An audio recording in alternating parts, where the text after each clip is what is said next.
Good folks, what is up? How are you doing? This is your favorite struggling R&B producer, Valentine the Plug, and I'm happy to see y'all back with me in this video. Now, in this video, we're gonna do something a little bit different. First of all, I'm not making R&B, I'm making R&B drill. So we're venturing into drill just a little bit. But also, this beat is already pre-made. So I'm not gonna be showing you what I'm doing. I'm gonna be telling about what I did, retracing my steps, and I'm hoping that it's entertaining, but most of all, informative for y'all, all right? Now the beat that we're gonna be making, I already made it, so I'm gonna play it for y'all, and I hope that you're just as fired up about this beat as I am, because this shit is très magnifique. Alright, let's get it.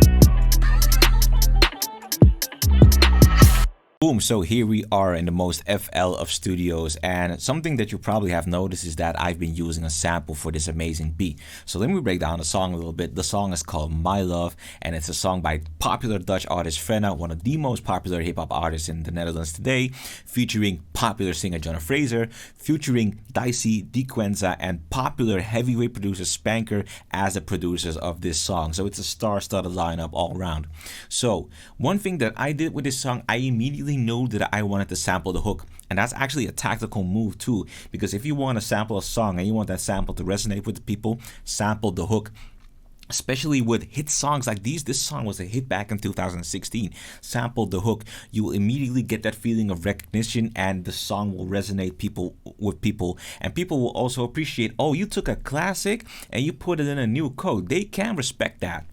So I took the hook, which is an 8-bar loop, and I also took a 2-bar loop from Jonah Fraser's verse, and that's what I've been using as samples in this song. After getting my chops right, I sent it to a mixer channel and I started processing it. The first thing that I did was try and squash the frequencies with some heavy multiband compression. Why? Well, it's actually very simple. I mean, look at the waveform. Look at the waveform. It's a brick. It's practically a brick. So there's almost no dynamics, and I really needed to squash it to sit it in my mix better. So that's what I did with some super heavy multiband compression. After that, I took out an EQ, because of course when you sample, there's a lot of frequencies that you need to cut out in order to give space to the rest of your instrumentation, such as your kick, your snare, your drums, your 808s, but also to make sure there's space for the vocalist. So that's why I have this big cut here around this range. And also, you don't want it to be too bright, you don't want all that sibilant, so that's why I made a cut in the high frequencies as well. So after that, I went ahead and I took out chorus, because I like adding multiple voices just for some witness, and I sent it to a reverb bus to give it some more width and some more spaciousness, because nobody likes a dry sample in their mix. So this is what it sounds like without processing, and this is what it's going to sound like with processing.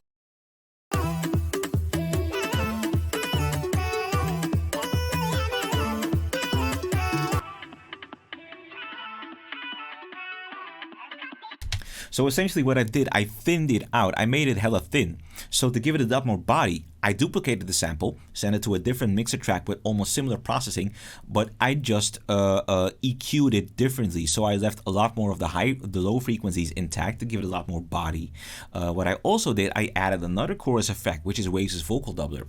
The cool thing about that is you can actually down pitch the additional voices that you're adding. So that gives it a bit more spaciousness, but that also adds a cool down pitch effect. And it's also that down pitch that adds a lot more body to my sample. So this is what it sounds like, these two samples combined.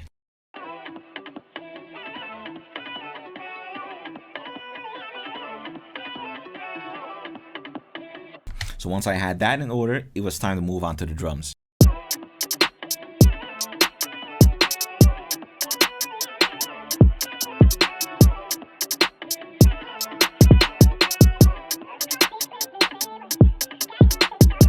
So to be honest, keeping a stack, there's nothing really interesting that I did in terms of the drum beats. It's just that, one thing that I did consciously is I really like this snare. which is the classic drill snare, but you, as a trap producer, you may know it as the Young Chop snare. You know, a lot of 2012 to 2014, 2015 trap used this snare. I liked it because it was a hard-hitting snare, and this is a decision that I made when the beat came together. I really wanted something to just stomp on those accents. I really wanted the snare that was really to able to cut through, because when you listen to this beat, this is a very high energy beat. So you want a lot of good thick energy on the accents as well. So I needed a snare to hit, one that really cut through, because I think I use a different snare too. Oh wait, I can't select that anymore. But I think I used the Dior snare, and that really didn't hit as much as this one did. So that's essentially what I did. Now in terms of hi-hats, I try to deviate as much as I can from the standard, drill hi-hat pattern, and I add some little rolls in between just to add my own flavor to it. So that's really what I did in terms of drum. Nothing's too special. It's just your basic, average, everyday drum beat with a little bit of sauce on top. So I had my drums, I had my sample, and it was all coming together. I was starting to see the vision, but I needed something more to spice it up, because it felt like dry. It felt like I needed some more pizzazz. So I started just adding all kinds of embellishments in the form of effects and percs. So I first started off with this percussion loop just to fill out the background just a little bit more.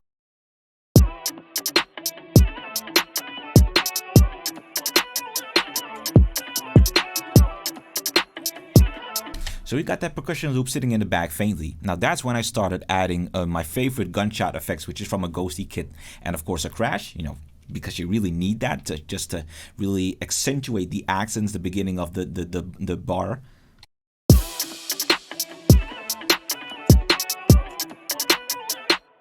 But I wasn't entirely there yet.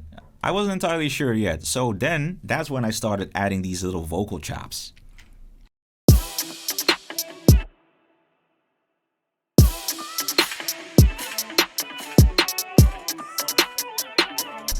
And with regards to that little vocal chop, what I did is I routed it to a delay channel. I'm using Replica by Native Instruments, one of my favorite delays to use. And I panned the delay left and right. So when I solo this channel, you're going to hear this.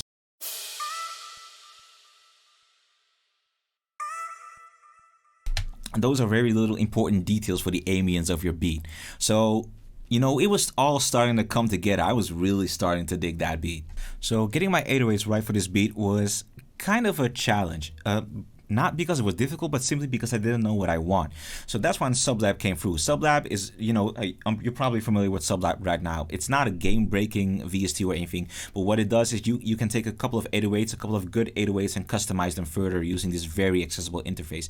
I really like it because it allows me to just have good 808s without having to design them from scratch, It's no different from taking an 808 and then dumping some effects on it.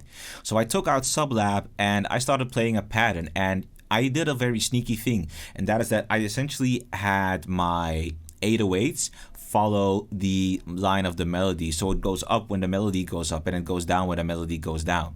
So I combined that with a couple of very subtle 808 slides. And usually in drill, those 808 slides are usually an octave or two higher. But I felt that this worked because I had an 808 that had so many harmonics that you could definitely hear the slide. Especially in drill, a lot of the 808s we use, they don't have a lot of high end, they don't have a lot of defined harmonics. So that's why you have to slide them up a couple of octaves for them to be heard. With this, and I think that's one of the good things about Sublab too, I was able to add enough distortion for the harmonics to punch through. So that's when you get this dope ass 808, and a lot of it I did by ear. I didn't load the sample into Edison to view the pitch regions. A lot of it I did by ear, and I'm pretty sure that you can achieve that too if you just make music for long enough.